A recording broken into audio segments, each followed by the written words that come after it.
ওহো ভুয়া টিভি আশরাফ ভাই, তোমারে তো একটা কথা বলি নাই।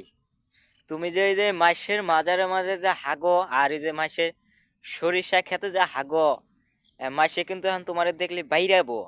এই জন্য আমি বলতেছি, দেখো ওই যে আমাদের এই যে পাথরের চরে ভিটা আছে না, দেখো ওই যে এখানে ভুট্টাও গাছছে, ভুট্টা খেত আছে, জঙ্গলও আছে, দেখো এই পাশ দেখ চতুর্পাশে ভুট্টা।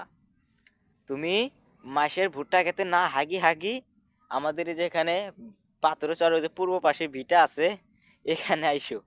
এখানে আসলে শান্তিতে হাঁটতে পারবা, তোমার আর কেউ কিছু কব না। দেখছাও, তুমি তো বিশ্বাস করো না। তোমাকে আমি একদিন বললাম না ভিডিও, তুমি আসুনি, আসি আমার শস্য খেতে হাগিত হয়ে গেছো। তুমি যে ভিড়ায় এই যে জঙ্গলে হাগি না বাদ দিয়া তুমি আমার শস্য খেতে হাগিত হয়ে গেছো, তাহলে দর্শকরা আপনারাই কন কেমনটা লাগে না? আমি ভিডিও তার সামনে গেছে, সে আমারে উপর রাগ করছে। এটা কি রাগ করার কথা? আপনারাই বলেন। আশরাফ ভাই, তোমারে আমি ভালোর জন্য কইলাম, সেদিন কাউ কইছি, এখনো কইতেছি। নইলে কোন মাসে যদি বর দোয়া করে, আপনার গোয়া আছে না, এরকম বড় বড় ফটো আমিও কইলাম, এ ছোট বাচ্চা ভাইয়া।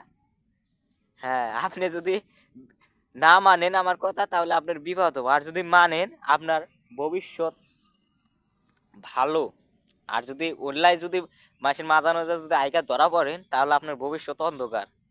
আচ্ছা, আমি কয়ে দিলাম।